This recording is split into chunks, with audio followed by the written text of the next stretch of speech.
It's another Thunder Thursday on News OK Live. I'm Mike Sherman, sports editor of the Oklahoman, here with our Thunder coverage team. And, of course, it's not just another Thunder Thursday. It's Billy Donovan Thunder Thursday. The Oklahoma City Thunder just a couple hours ago announced its hiring of its new basketball coach, Billy Donovan. Here to talk about it, beat writer Anthony Slater, columnist Barry Trammell, beat writer Darnell Mayberry, columnist Jenny Carlson. Darnell, let's start with you. The hiring of Billy Donovan has had you on the phone. Yeah. Who have you talked to? So far, I've talked to head coach at Wyoming, Larry Chiat. He was a former assistant at Florida under Billy Donovan for 7 years and raved about him. He said that he learned a ton on and off the court from Billy Donovan. He's older than Billy Donovan, and he's been coaching for 40 years. So he said you guys are going to be very fortunate to have Billy Donovan here in Oklahoma City. He went on and on about his values, his humility. He said he's not pompous as a person. For all the success he's had, he's down to earth, a guy you can relate to. He just raved and raved about Billy Donovan. It's made him sound like not only a really good coach, but a really good person as well. Guys, it feels like this hire, as much as it's about the immediate success of this team, the looming Kevin Durant free agency, a title contending team, sort of ready-made, everything that Sam Presti said in his press release, everything he's telegraphing, seems to be about fit, cultural fit more than anything else. Does this hire surprise you in any way, Anthony? No, I mean, because we know how close they've been over the years. We continue to hear more about how close they are. And we know how Sam Presti operates. I don't think he's reading blogs or Twitter like, well, maybe I shouldn't get that guy because of this or that. He likes this guy. He trusts himself more than anyone. I'm not surprised at all by this hire. And you're right. That's what Sam Presti talks about, fit, and he thinks this is a good fit.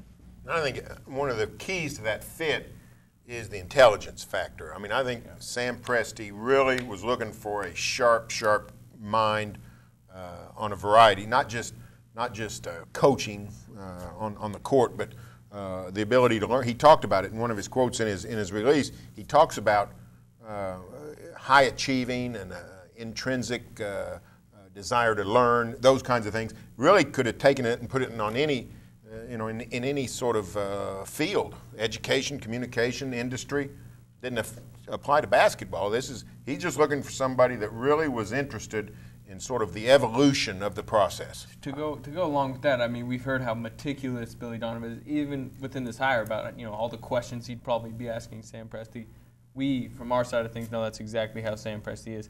It seems personality-wise like these two could be best friends, basically. Yeah, I actually BFFs. I actually traded texts with Pat Dooley, who's the columnist at the Gainesville Sun earlier today, just kind of trying to gauge what he knew. And I asked him, I said, why the delay? Did Billy just need to sleep on this? Because all signs were he was going to take the job. And he alluded to that, just very detail-oriented. He said he probably has a million questions for Sam Presti and the Thunder that he wants answers to before he's okay to go. So you got to think that he did his homework, much like Sam Presti did his homework on Billy Donovan. So, I know we're trying to reach out to players, too, to sort of get their feedback. But, as detail-oriented as Billy Donovan seems to be, it's hard for me to believe that he didn't want to talk to those guys, that there wasn't a conversation facilitated between Kevin Durant, Russell Westbrook, maybe even Serge Ibaka with Billy Donovan. Deion Waiters got thrown in there. He wanted That's right.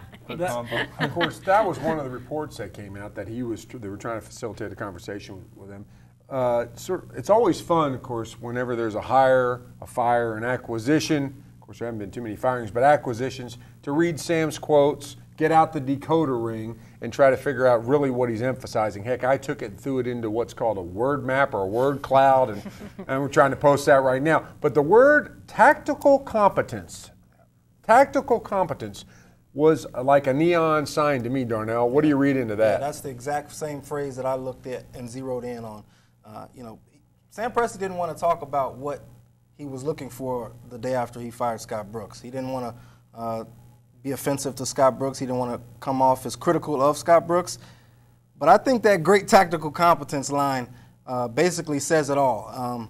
You got to kind of read into it, and I think by that he means he wants a team that plays a better brand of offense, better ball movement, better spacing, better player movement, being able to execute the X's and O's, having a better or deeper playbook, out-of-bounds plays, things like that, end-of-game situations. I think Billy Donovan is a guy that Sam Presti is really high on from an X's and O's standpoint. And that line in that press release about great tactical competence, I think that says it all. Yeah. It's there early in the release, and then the last sentence of the release, as well as his proven tactical abilities. Yeah. So he comes back to it. He re-emphasized that. What's interesting about that, Jenny, is Billy Donovan didn't cop to great tactical competence. Late in games, as you blogged about yesterday, he didn't. I'm on record of not being real excited about this hire. Sorry, folks, but that's just where I am. Well, you blogged about that. I read a story about when he and Brad Stevens went head-to-head twice. The most recent one in 2011, when Billy Donovan, as they were shaking hands after the game, walked up and said, "You out-coached me. You out-X's and O'd me." So what about this tactical competence do we know? Well, you know, and you can't hinge everything on late game situations. I looked at the last 5 seasons at Florida because I wanted to have some comparison with the last 5 seasons of the Thunder to have sort of a what's Scott Brooks done, what has Billy Donovan done. And Billy Donovan in the last 5 years, in games decided by 5 or less points, the Gators were 20 and 21. Now, of course, players got to go make plays. It's the same thing at the college level that you got at the pro level. But Scott Brooks was over 500 in games decided by 5 points or less in the regular season and in the postseason.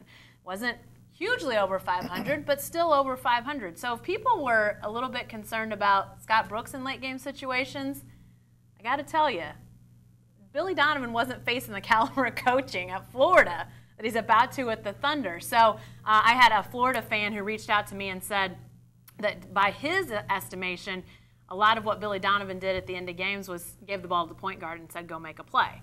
Now, they've got Russell Westbrook here. He'll do that. Is that good news or is that bad news that he wants to just give the ball to the point guard? I don't know. I actually think offensively he'll fit because he's a spread pick and roll guy. He's gives his players freedom, and you don't want to have some college system with Russell Westbrook and Kevin Durant. You want them the freedom.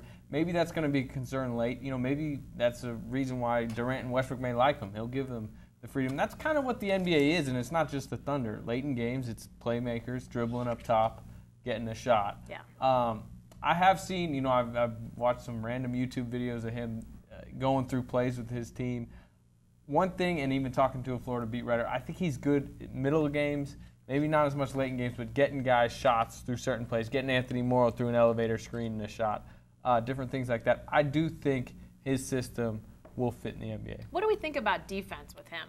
You looked at him pretty heavily yesterday. The numbers are good. The numbers are very good, and he's very into advanced metrics and different things like that. He's a Rick Pitino disciple, so he's not afraid to pressure. You can't really press in the NBA, obviously, but all I know is the numbers are great. A lot of the numbers are because their recruits were great. Joakim Noah, fantastic defender. Sure. But if you just look at the advanced metrics of his defenses, they've always been good. And he's got players on this Thunder team, when healthy, that should defend. What was the big tactical competence lag for Scott Brooks? I mean, it seemed like at times there were great plays, and all the streak of Kevin Durant made clutch shots. That seemed to be pretty good. And if he was drawing up plays for Thabo Sefolosha and executing him every 60% of the time, it still wouldn't have been as good. So what was missing? Well, I think fans and media and everybody focuses way too much on the last 5-10 seconds, a last possession. NBA defenses aren't going to let you have a lot of success there. You're not going to score a bunch. Now, we've seen a couple of nifty plays in the playoffs. Milwaukee ran one on the inbounds pass, but for the most part, your success rate's going to be pretty limited.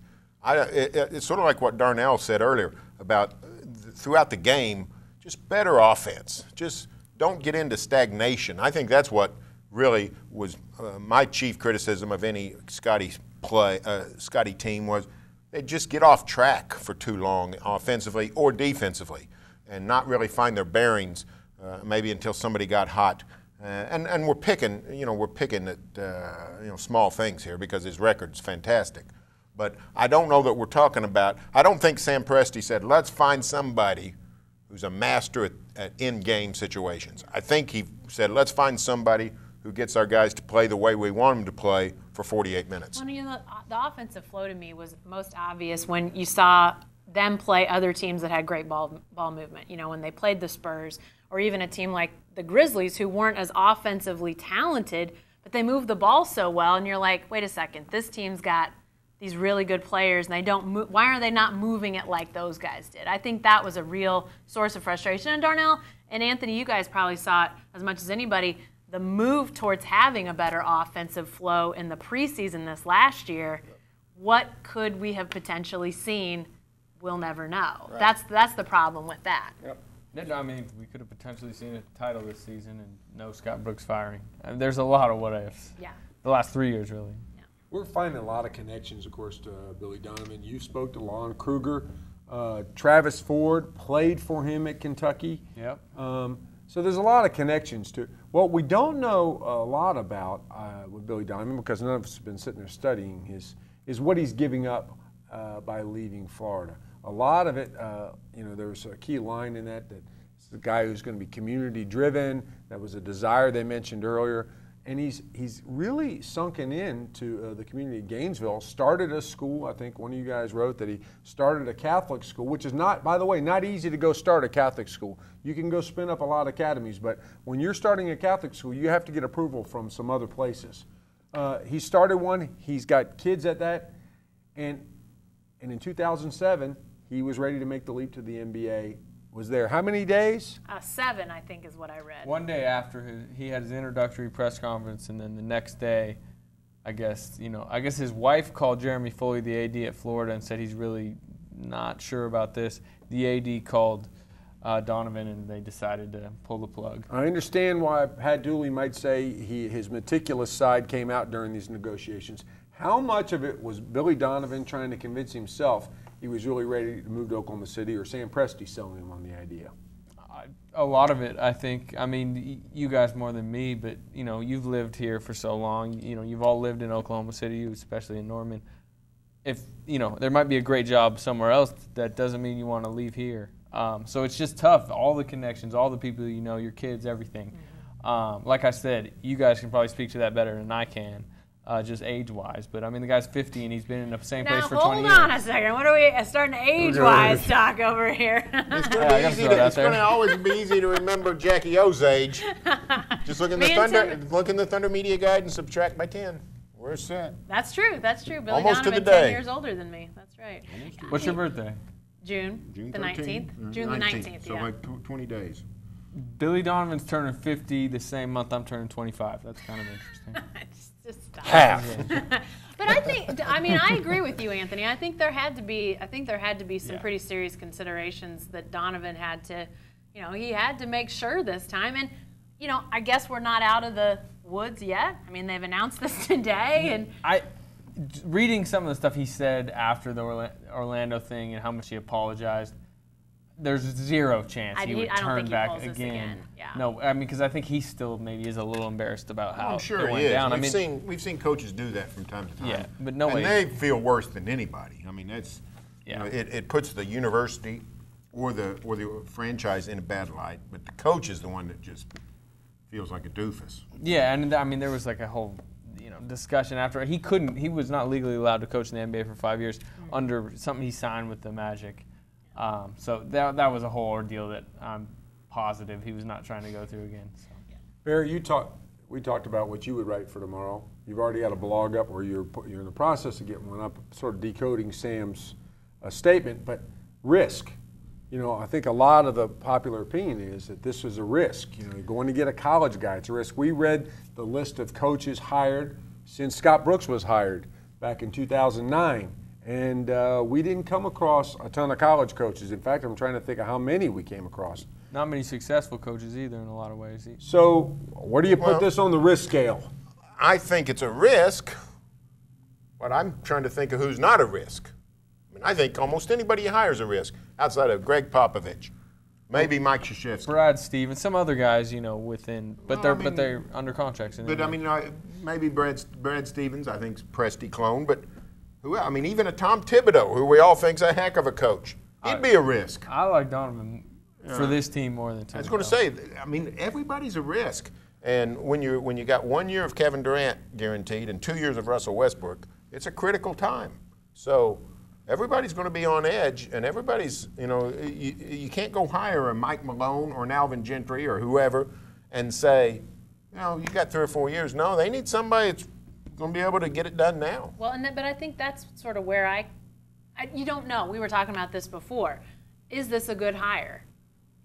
Do we know? I mean, we really don't, because we don't know how Billy Donovan is going to coach in the NBA. I mean, that's like a draft pick. We don't know if it was Steven Adams. Did any of us really like the Steven Adams pick on draft night? Now, that looks like a great pick. Russell Westbrook. I mean, it's like a trade. Remember the day of the Ennis Canner trade? We did one of these Thunder Thursdays. Yeah, and I think but I still thought their dedication is mine. I said their defense would stink. I was right about that. Perk killing it in Cleveland right now. Well, here's the thing. He's killing something. Here's the thing for me. Jake To Crowder. me, it doesn't matter if this team has Mike Krzyzewski on the sideline or, with all due respect, Mike Sherman. They're going to win 55 games or more. Sherman would I don't know. Sherman They're gonna overcoach. He probably would. He would. He would He'd be benching overcoach. Westbrook. Me overcoach? Yeah. He'd beg Presti to trade back for Perk. I know that. That's the thing to me. This team is so deep, so talented. They're going to win 55-plus games, no matter who's the coach. To me, it's about if Billy Donovan can get them over the hump in the playoffs. All the regular season wins, all the regular season accolades, all of that should go out the window. This team is a really good team. It's one of the top 2 or 3 teams in the league, probably the best team in the league next year if everyone is healthy. Billy Donovan just has to come in and understand the game, and I think that learning curve is going to take some time, but by February, March, he should have it down. He should surround himself with some assistants who have been there, who know what they're doing, and if he does that, I think he should be fine by playoff time. Me and Jackie O talked about this earlier. I actually think the learning curve for that kind of stuff's going to be minimal. I mean, we're talking about the reason he got hired is because Presti thinks he's so sharp. He thinks this guy is really smart. He's going to be able to figure out the timeouts in no time, the shot clock, the 2-for-1s, all that. The rhythm of the season is what we talked about. That'll be the adjustment, when to practice, when to shoot around, when to give the guys a day off. But if the guy's sharp at all, which we have to assume that he is, he'll have that figured out, I think, really early. I heard Kenny Smith on the TNT show last night. He brought up a really good point. In addition to everything you just said, it's also personnel, the opponents. Knowing not just the stars and what to do against them, but guys like Nicholas Batum and Jake Crowder, who Kenny Smith pointed to. Well, that's where the you have to staff's know important. that. That's where you got to where have the someone staff. who has been in this NBA, in this league, and has experience and can help you out, tell you what to do. Says don't let Matt Bonner get hot from 3. Because Scotty wasn't doing any of the scouting reports for opponents. Each guy takes a team and they get them ready. Yeah. The other thing, I mean, what'd you mention? You mentioned the schedule.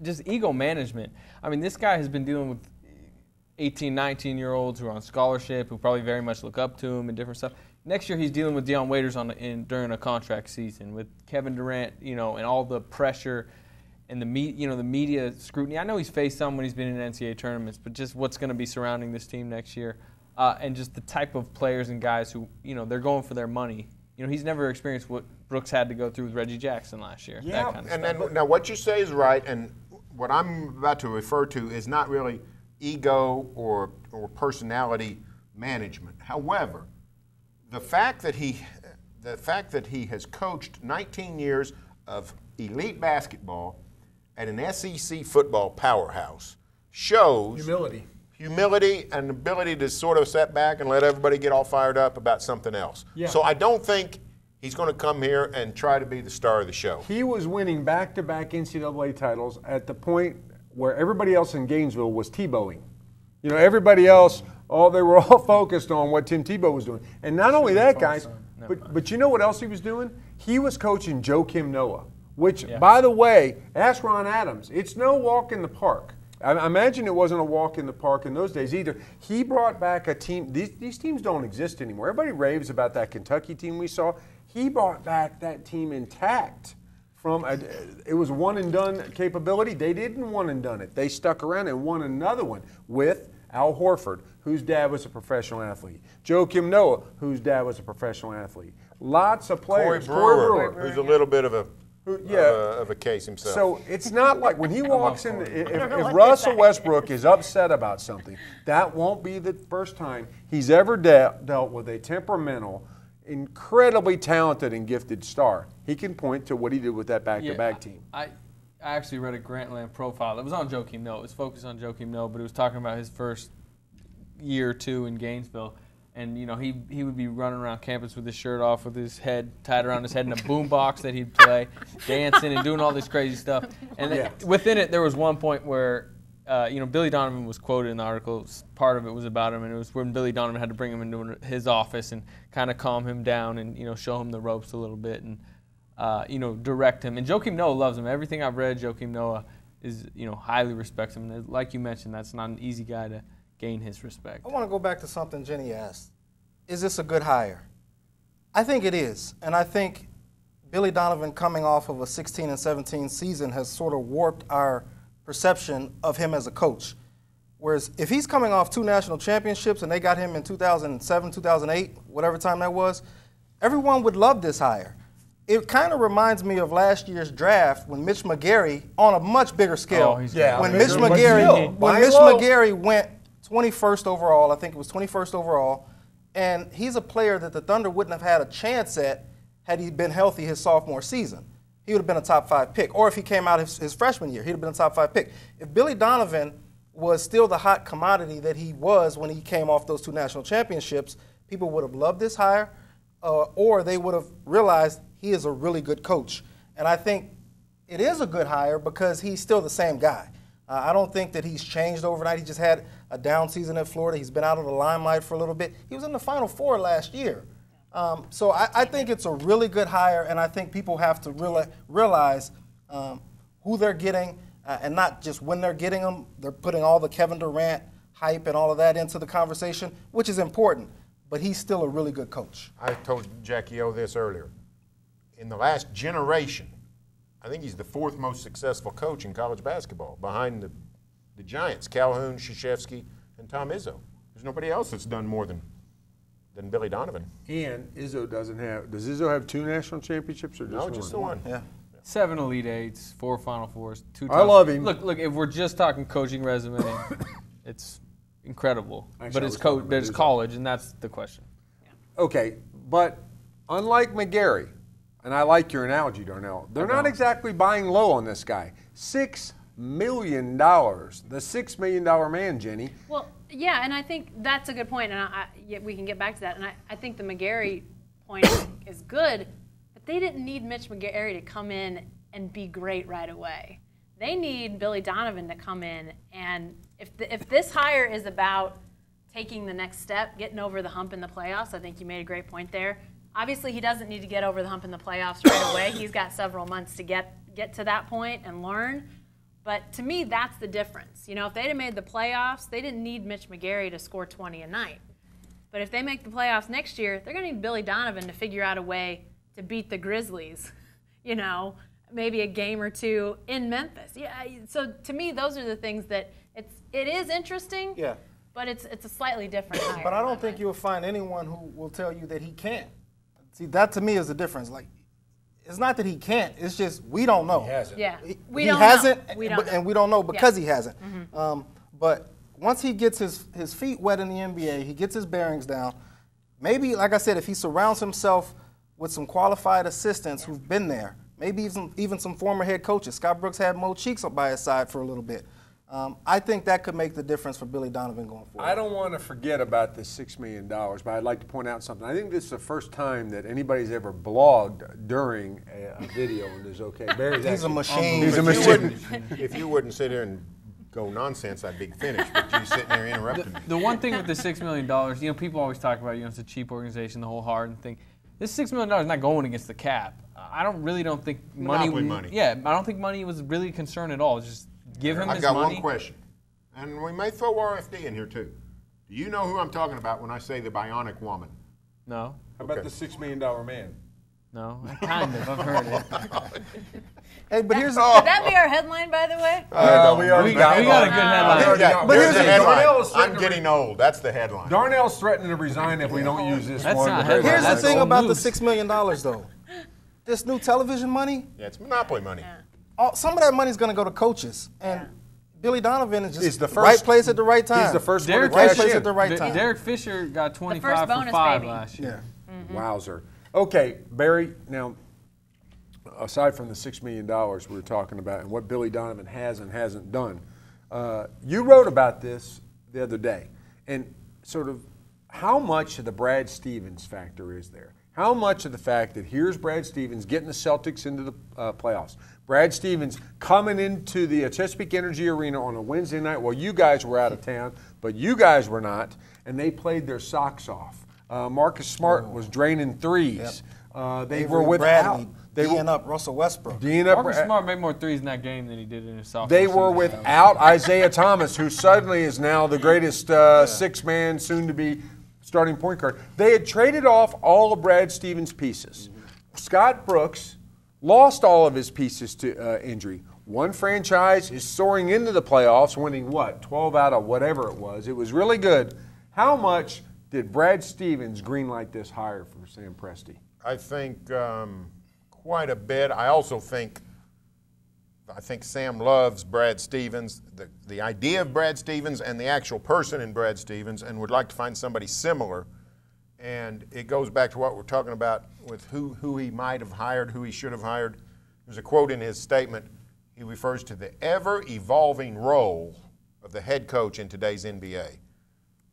If this had been 2004, somebody like Jeff Van Gundy might be the coach in the Thunder. Somebody like Mike Malone would have had a shot. Mark Jackson might have got summoned from the broadcast booth. But in Sam's mind, the role is changing in the NBA for the head coach.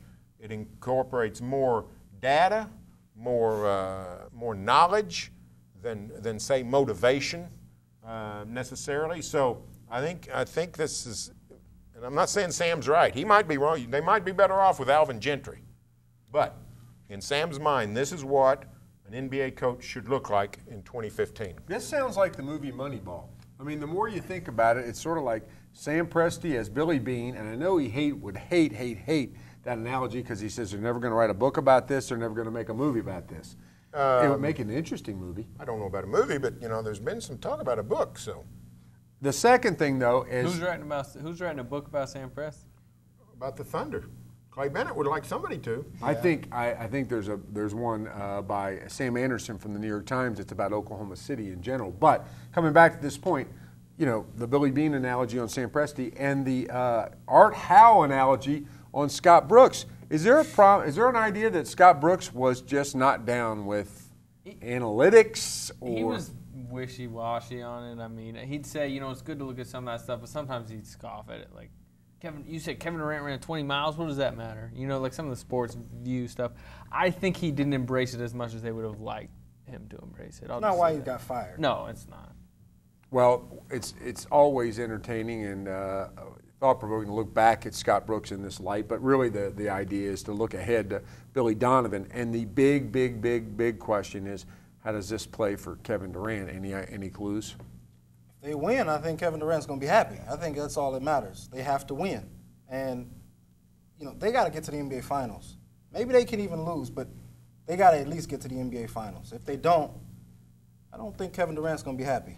Kevin Durant's very easy to get along with. Billy Donovan seems to be easy to get along with. They're not going to clash. Like he said, it's about winning. And it's a players' league, and if Kevin Durant's healthy and they win the title, he's probably not leaving.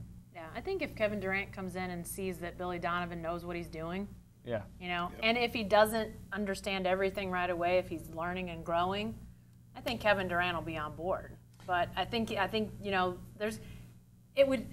different coaches come in with different levels of respect already built in. If a guy has coached a certain number of years in the league, maybe you clash personally, but you at least know that they know what they're doing in a late game situation or out of a timeout or whatever.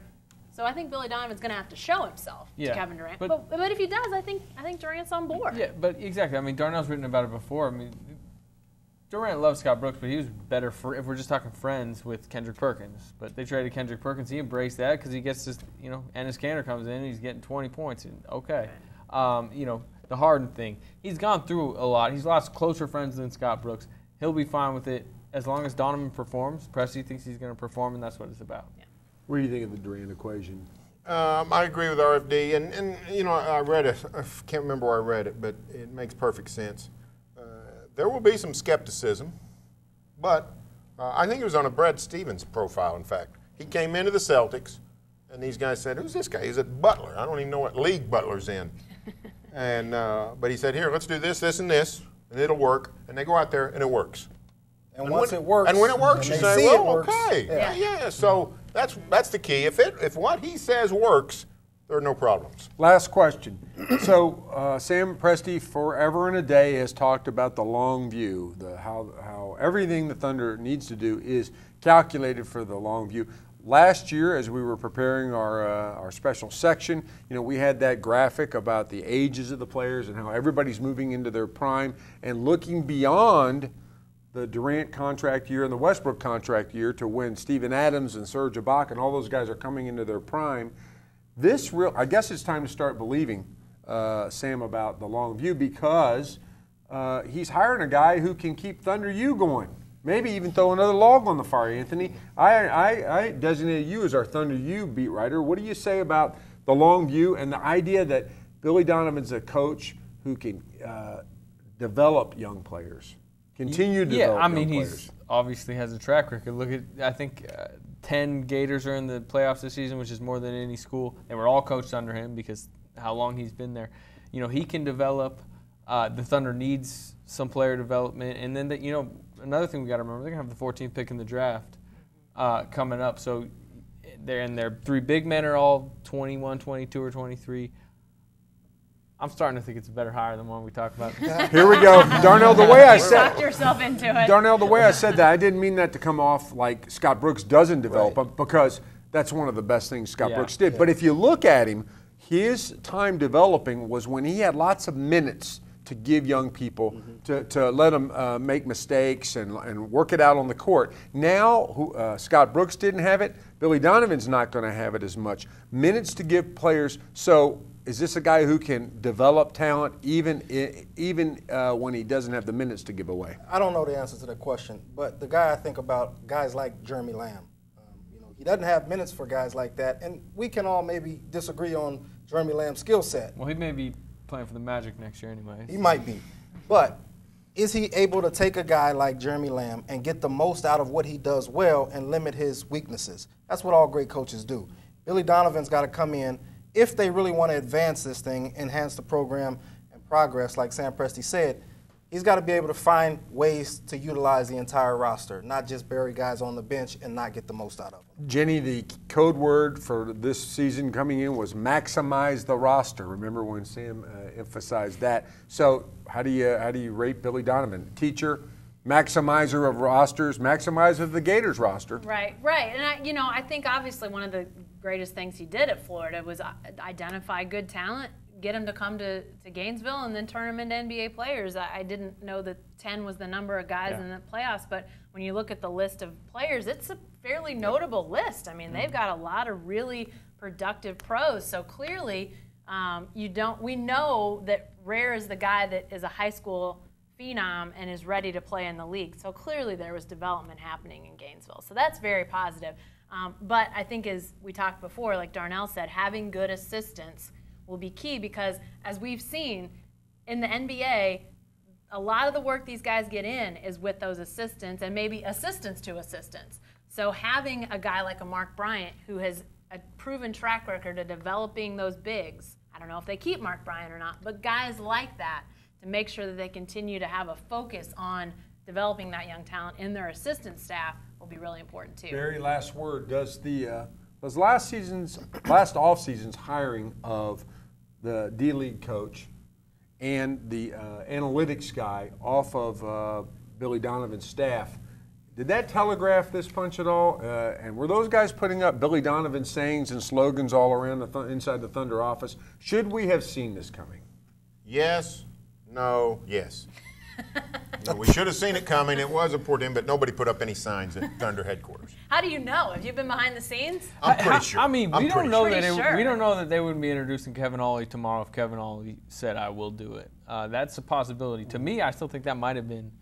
It's also a option number possibility one. that he pulled out knowing that Sam, as Ken Berger wrote, all signs pointed to Billy Potentially, Donovan. but what if they won the title this year? What if they were healthy and won the title? They'd still have Mark Dagnall as their D-League coach. I think he hired those guys. He didn't hire those guys. He didn't hire them because he to knew hire Billy Billy Donovan. It's not like hiring Kevin Durant shooting coach. It's not what it's about. It's about hiring guys he really liked.